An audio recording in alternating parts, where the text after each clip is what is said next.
October 2022, I quit a corporate job over a return to office memo. I want to be honest about what made that possible because it had nothing to do with courage. I'm here again playing Stray, playing as a cat in a city where the robots kept clocking in for decades after the last human died. Every child deserves a stable parent, and that's exactly why so many Filipino parents stay in jobs that are killing them. So I had been working from home since March of 2020, forced by the pandemic lockdowns just like everyone else. But when that return to office push finally happened in mid to late 2022, I walked away. I left that traditional setup to go full remote at a marketing agency where I still work till now as a marketing copywriter till this day. I didn't have a huge safety net or a better offer on the table. I just did the math, and the reality was that nobody would miss a meal if it went badly. It was a risk. Like, I got really comfortable with that corporate job because I've been there for like 7 years, I think. The return to office memo is where a lot of Filipino men found out exactly how much choice they had. And some of us walked. A lot of people resigned because they prefer the remote setup. Most did the math and stayed. They looked at the reality of losing hours every single day sitting in gridlock.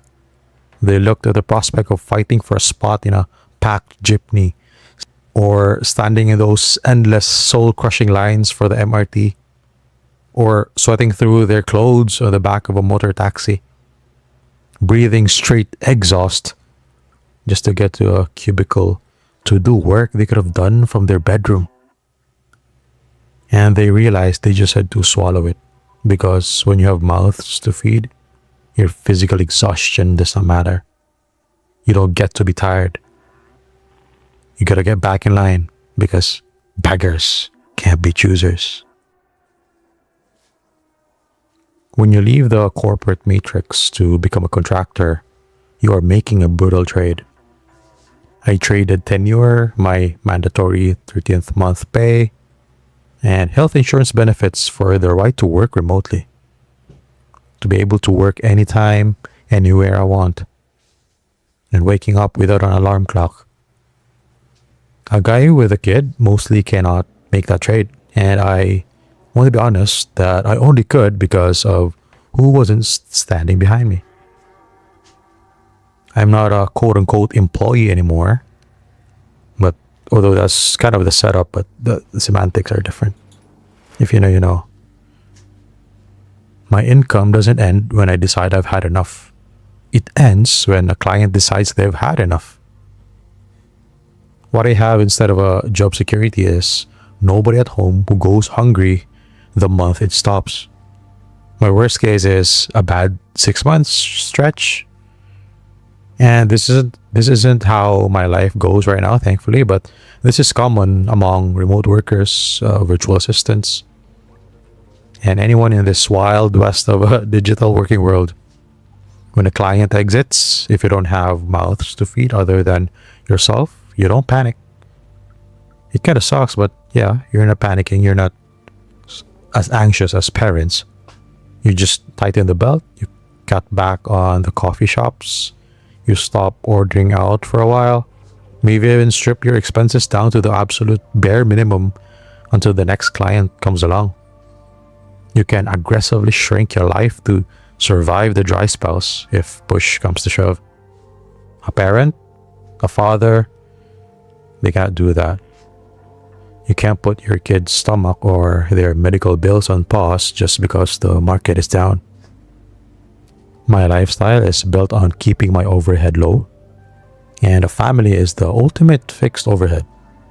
For the guy with a kid and the same contract, the worst case takes years to climb out of. Your boss doesn't have to be a villain to have power over you.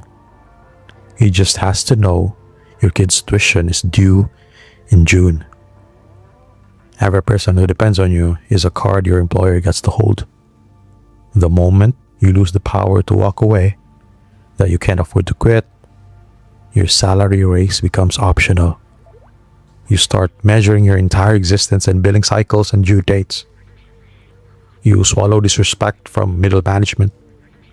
You eat the unfair performance reviews, and you take the extra workload without a word. You become a human shock absorber for corporate incompetence, and you do it with a smile. Because the alternative is going home and explaining to your family why the money isn't there this month. That is what being a provider actually looks like for a lot of guys. It is a slow, quiet surrender of your own boundaries. Society pushes this narrative that a real man provides. But what about the psychological toll of being a human ATM machine? Sorry, excuse me. Just human ATM. Human ATM. ATM is automated teller machine. So yeah. So you become a human ATM in a country where the cost of living just keeps on skyrocketing. They trap you with the word quote unquote stable. A stable job just means a predictable amount of suffering. And when you have a family, you have to smile and take it. You belong to the company now.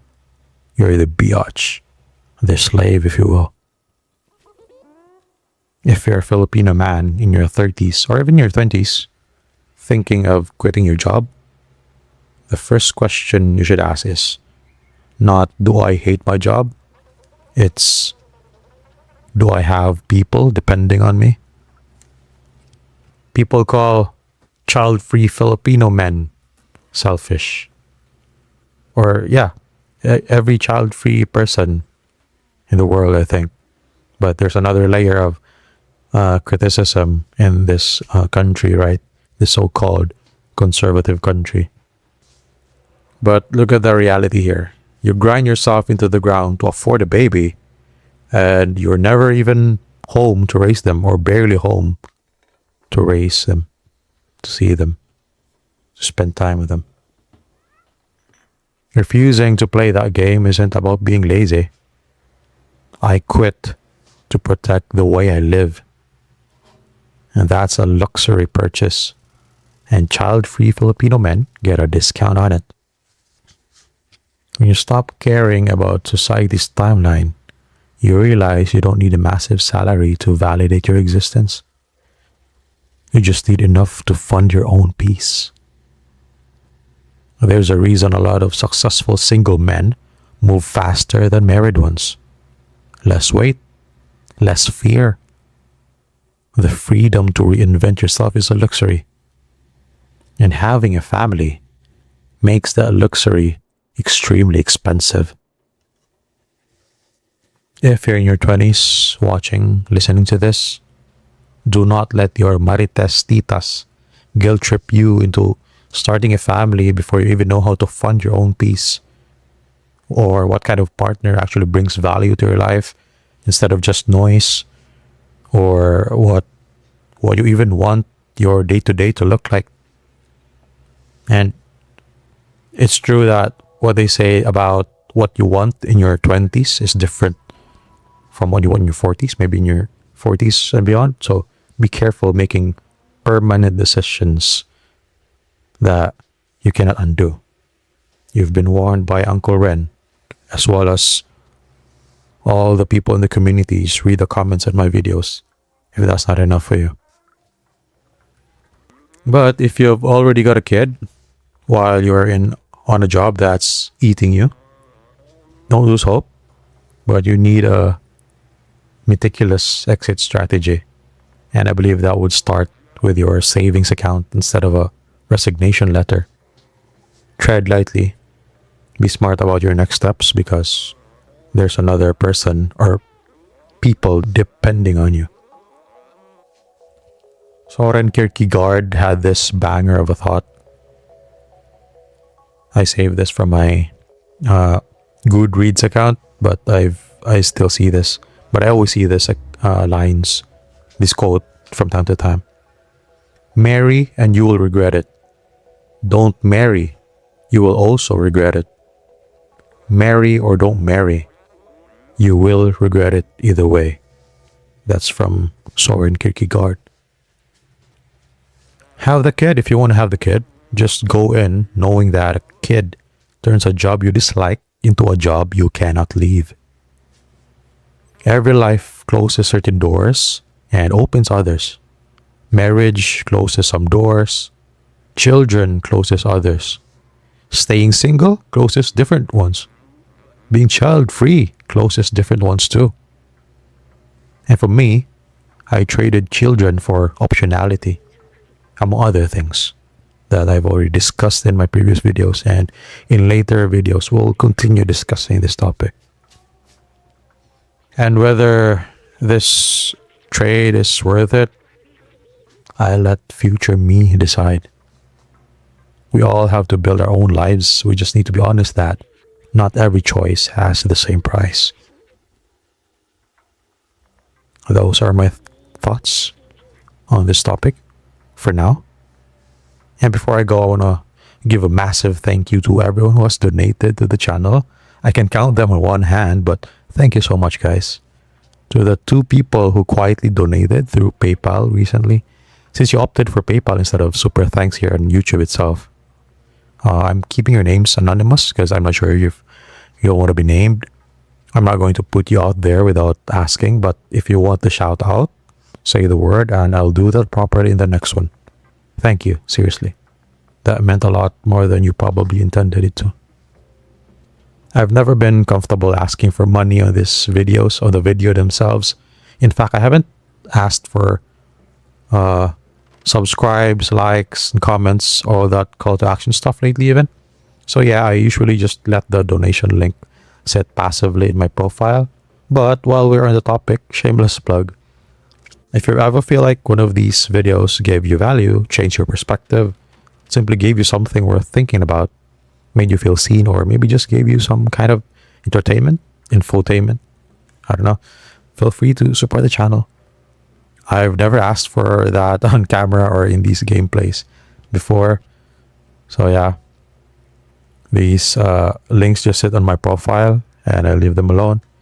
With the exception of one commenter who asked how he could support the channel, and then he proceeded to give a super thanks. Thank you so much for that.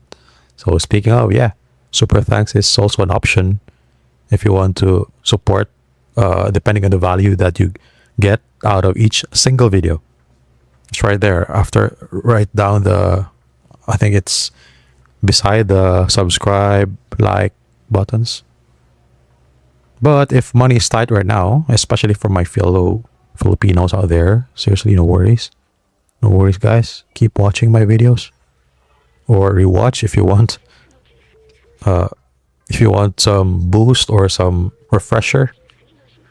I wouldn't call these videos motivating, but just some perspective refreshers, that kind of stuff. You can rewatch them. But seriously, the absolute best thing you can do is subscribe, leave a like, and tell me your insights and share your experiences related to the topic in the comments below. When you do these things, you're telling YouTube, this video held a real person's attention. That's most of what the algorithm is actually measuring, or at least right now, because they keep on changing their whatever. We are at their mercy and how we proceed with this YouTube stuff. But for now, that's how it is. And then it takes this video and puts it in front of people who have never heard of this channel, sitting in exactly the situation we just described in the video, perhaps. That's all play. When you watch, like, share your thoughts in the comments is what carries this to the next Filipino or any man or even woman who badly needs to hear the message before he regrets his next actions in life. Yeah, YouTube determines that this has value, so it's a win-win for the creator and the platform. So they're also incentivized to push this video. Anyway, this is Uncle Ren. Thank you so much for your time. I'll see you in the next one. Have a wonderful day.